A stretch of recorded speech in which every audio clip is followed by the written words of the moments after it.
Eu queria até começar com a seguinte pergunta: por que ler a Bíblia inteira? Né? Bíblia, um livro grande, né?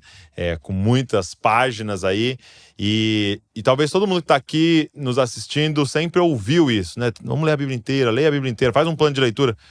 Mas por que ler a Bíblia inteira?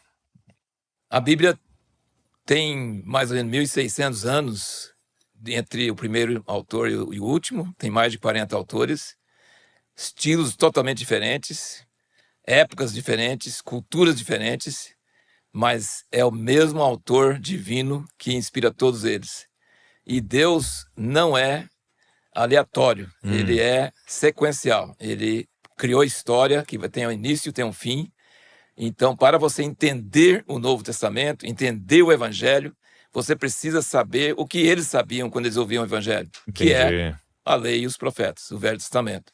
Então, toda a palavra de Deus é inspirada por Deus e útil para o ensino. E para você entender o pensamento de Deus, precisa pegar tudo o que ele deixou escrito.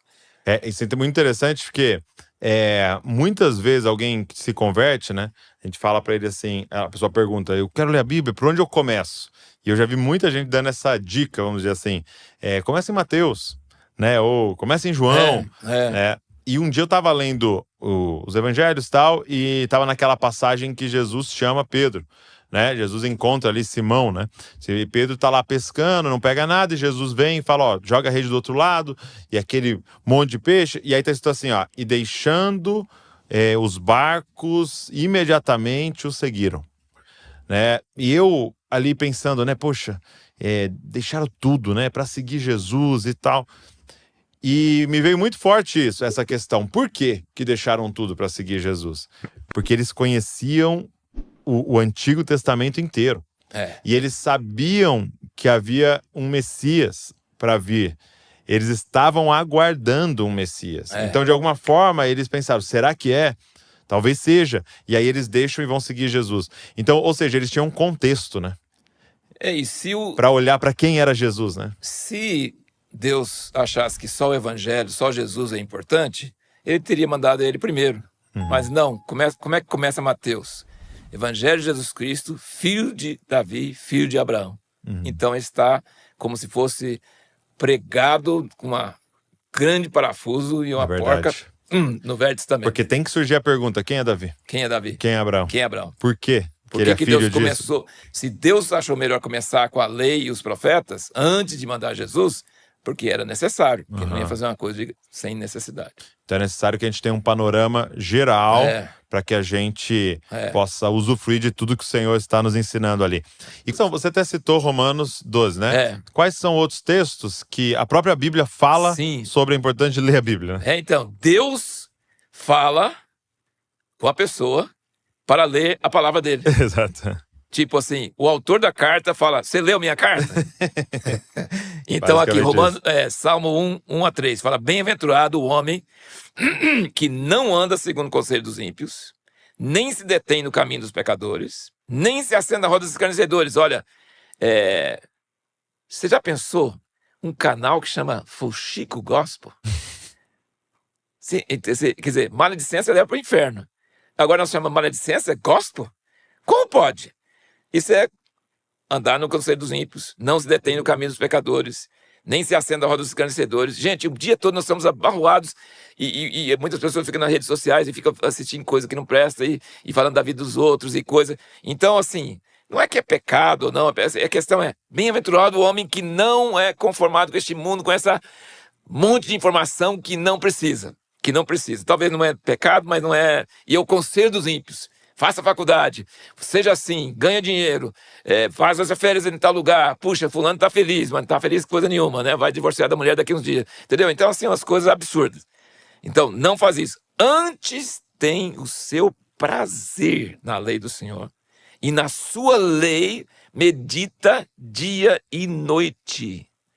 Pois será como uma árvore plantada junto às correntes de águas, a qual dá o seu fruto na estação própria, e cuja folha não cai, e tudo quanto fizer prosperará. Uau. Nós somos contra o evangelho da prosperidade. Vai para Deus que tu vai prosperar tudo e tal. Mas, se você ler a Bíblia toda em 2025, você vai começar um hábito que inclusive seus negócios, sua vida familiar, sua vida vai endireitar, porque Sim. não anda segundo o conselho dos ímpios, e Deus fala que tudo que você fizer vai prosperar, e os outros estão com folha murcha, você está com folha brilhando, e falou, na estação própria, você não vai dar fruto toda hora não, mas você dá fruto na estação própria. Isso é Deus falando. E é interessante essa diferença, né? De, por exemplo, o Senhor nos provando e o Senhor nos punindo. É uma diferença. Porque a prosperidade é, sim, de certa maneira, uma lógica nas escrituras. Sim. De tipo, você plantou, você vai colher. Agora, todas as vezes que alguém plantou, colheu? Não, porque às vezes Deus prova. Há momentos de seca e que o Senhor tá ali moldando maturidade em nós, caráter e tal, mas aquilo não é consequência de uma vida toda errada. Aquilo é o Senhor nos moldando. Então, a teoria da prosperidade tem esse erro de falar, é 100%, você fez isso, vai dar isso, tal. Não. Deus é soberano, ele escolhe, né? A gente adoece, a gente passa problemas, normal. Agora, há um caminho que o Senhor propôs pra gente, né? E é isso que ele tá dizendo, né? E é legal esse contraponto, né? Ou eu tô ouvindo o conselho dos ímpios, a roda dos escarnecedores, o caminho dos pecadores, ou eu sou alguém que medita na lei do Senhor, né? Dia e noite. Dia e noite. E na verdade, esses tempos que tinha com meu pai não tinha hobby. Meu pai também, e era tipo dedicado quase toda a família. Mas qual o hobby dele? Ler notícias mundiais. Ele era formado em história, ensinou aos filhos história e geografia. São assuntos bíblicos, história e geografia, porque Deus criou o mundo.